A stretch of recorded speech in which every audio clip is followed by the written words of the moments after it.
Nobody in the world enjoys talking about a time where they screwed up. So, how the heck are you supposed to answer? Tell me about a time where you made a mistake. What's up, everyone? I'm Anthony Cofrancesco from Honest Careers, and today I'm going to be walking you through step by step one of the most common and also most tricky interview questions. Tell me about a time where you made a mistake. Now, you're going to want to stick around until the end of the video because I'm going to give you a couple extra sentences that you can add on to your answer, which is just going to be an absolute home run. And then whoever is hiring you, their jaw is going to drop and they're going to be like, we have to get this person on our team. So with that being said, I want to first jump into how you definitely should not answer the question.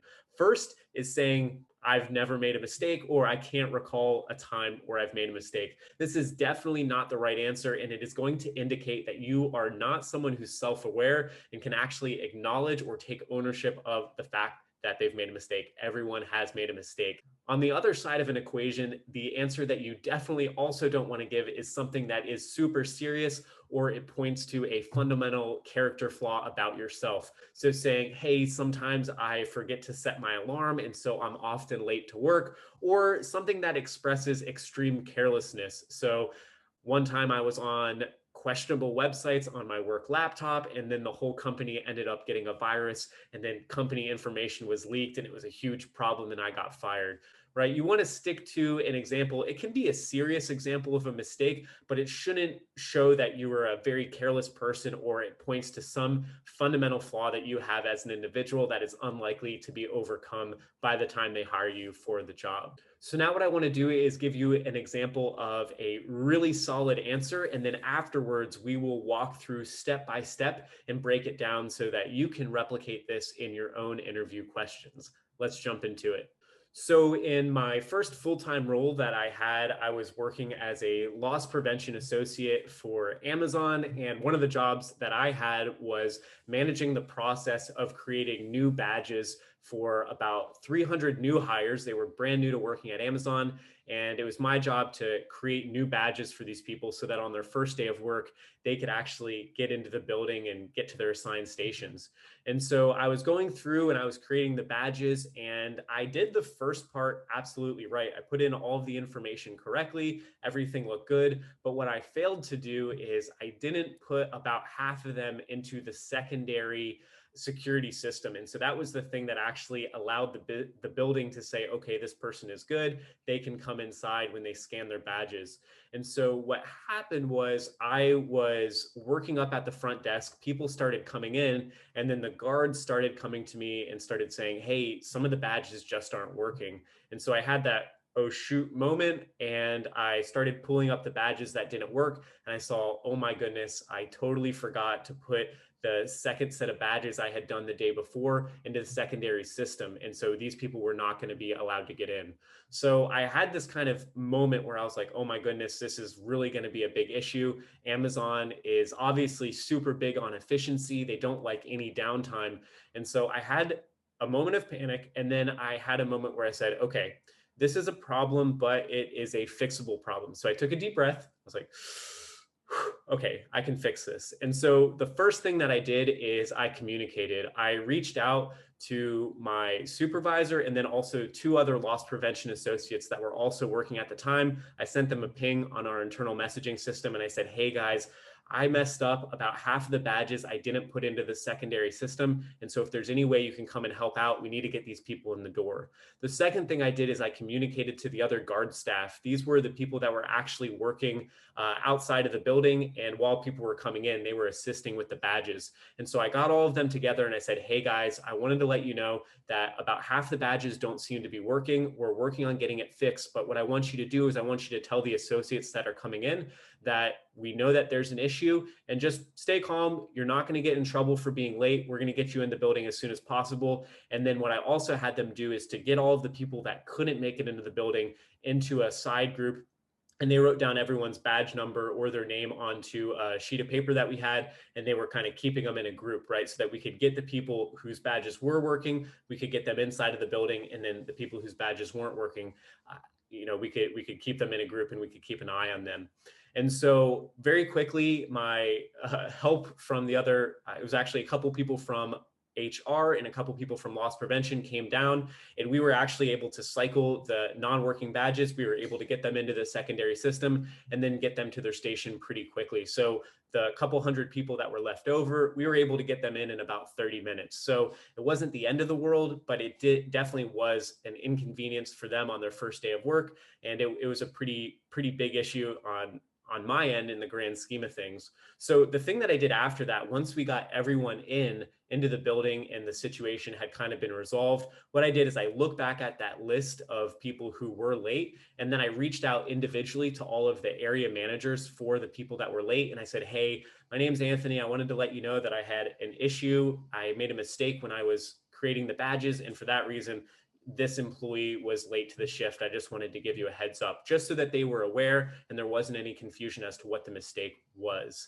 So that's where I will end the question for right now. But again, stick around till the end, and I'm going to give you a couple extra sentences, which are the bonus. And this is a real way that you can make that answer even more of a home run. So let's walk through this step by step in terms of the different components of answering this question. So the first thing I did is I talked about the situation. I talked about my role, the company that I was working for, and what the task at hand was. This is really important that when you're going through the interview process, every time you really want to build out a story. You want the person who's listening to be able to visualize in their mind, okay, I can see Anthony, I can see the situation that he had, and this is going to really help them follow along as you're actually answering the question. The second thing I did is talk about the point of realization, that aha moment I had when I thought, okay, I've made a mistake. What am I going to do now? This is a little tip here, and this is what I call the deep breath moment. Anytime you come across this question about tell me a time you've made a mistake, this I think really helps you to be very relatable. And so literally when you're in your interview scenarios, I like to say, okay, I came to the point of a realization. I realized about half of the badges weren't working. So I knew this was going to be stressful, right? I was a little bit embarrassed, but I knew that this is fixable. So I took a deep breath. And then I really like to do that in the interview. I actually take a deep breath and then I tell them what happened. This is going to indicate to the person who's interviewing you that, okay, this person has a little bit of personality. They can really tell a story. They can walk me through the scenario, but they're also going to manage stress like a normal person, right? It's normal for everyone to get anxious. It's normal for everyone to have stress in this kind of scenario. And so when you can actually tell them about that physiological response that you had taking the deep breath, it makes you much more relatable. And the person who's interviewing you will likely be able to recall a time where they too were in a stressful situation like that. So I take the deep breath and then I tell them, okay, first thing that I did, this is so important. And what a lot of people will miss in this interview question is communication. And so the first thing I did as soon as I realized I made a mistake is communicate that the mistake had been made to the important stakeholders. So in this case, there were the people that were trying to get in the door, the new associates, and then there were people that were potentially affected, like their managers, and then also my direct supervisor and the people that I'm working with. In this scenario, it was particularly helpful that I could reach out to other people in HR or in loss prevention to actually get some additional people to come and help. That won't be true for every job scenario, but let's say you're going to be late on a deadline. I hear about people answering this form of a question all the time, and they're saying, hey, I made a mistake where I was turning in a report or I was doing a presentation and I missed a deadline. The thing that I'll consistently not hear people say is the fact that the minute that they knew it was going to be late, reaching out to the person who is going to be impacted, whether that's the client, whether that's your boss, and saying, hey, I wanted to let you know that this is the mistake. The project is going to be late. This is how much it's going to be late by, and here's my plan on how to actually fix it. Communication is so important, especially as we're moving into more remote and virtual working environments. You really should communicate anytime there's been a mistake, not only because it's the right thing to do, but oftentimes because once you communicate that a mistake has been made, your superior, your boss is likely going to come to a consensus about, okay, how can we allocate resources to either fix this mistake if it's important enough, or just say, hey, this isn't really a big deal, just keep going with it. But communication is always really important. So once I've communicated that, okay, here's what the mistake is, I've realized it, and then I want to talk about what actions did I take. And so in this scenario, right, again, I wanted to think of all the stakeholders in this scenario, in this situation. I wanted to communicate, okay, to the people who are coming inside, just wait, we're going to get them into a group so we can get them in seamlessly to the people that were coming to help me from HR to say, hey, this is the situation. We got to get these people into the secondary into the secondary security system so we can get them in the door. So I talk about the action plan that I take, the specific steps to actually get the people from outside of the building into the building. Now, if you stuck around until the end of the video, I promised you a bonus, and these are just a couple of extra sentences you can add on to that question that is really going to make it a home run. And the person sitting behind the desk interviewing you, their jaw is going to drop and they're going to say, what do we got to do to get this person on our team? And this is all about going above and beyond, not just finding out what your mistake is, not just the point of realization, but what can you do to prevent others from making the same mistake? So in this scenario, what I would add on to this question to make it even better is I would say, so after the situation was all resolved, we got everyone into the building. I was talking with my coworkers and they had told me that, hey, Anthony, don't worry about this. This is something that happens all the time. People forget to put the badge information into the secondary system so the badges don't work. So I had an aha moment and I thought, well, if this is a consistent problem, something that happens all the time, what can I do to actually prevent other people from making the same mistakes so that it doesn't happen so often?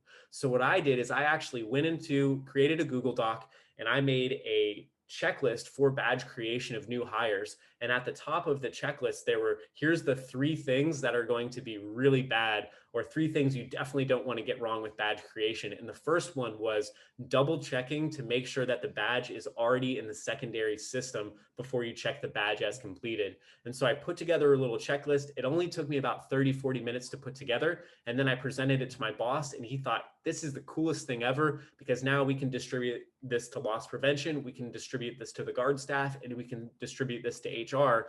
And then before the badges are created, they've got the checklist right in front of them and they can make sure that everything that they need to do so that people can get in the building is done. And the end result of that was, after putting out that checklist, our building had very, very few misses, and certainly no misses as big as that one while I was with the company. And so again, this is not only saying, hey, I can make a mistake, I can be self-aware, and I can admit when I've made a mistake, but now I'm actually looking for what can I do on my team and in our organization to ensure that a mistake like this does not happen again. Going forward, the extra mile to adjust an SOP, adjust a process to make sure that that mistake doesn't happen in the future. So if you like that video, don't make the mistake of not hitting the like button down below. Seriously, it helps us so much for the YouTube algorithm. And let us know, what's the time that you've made a mistake down in the comments below? What other interview questions and career advice would you like to see on this channel? And thanks so much for joining us today.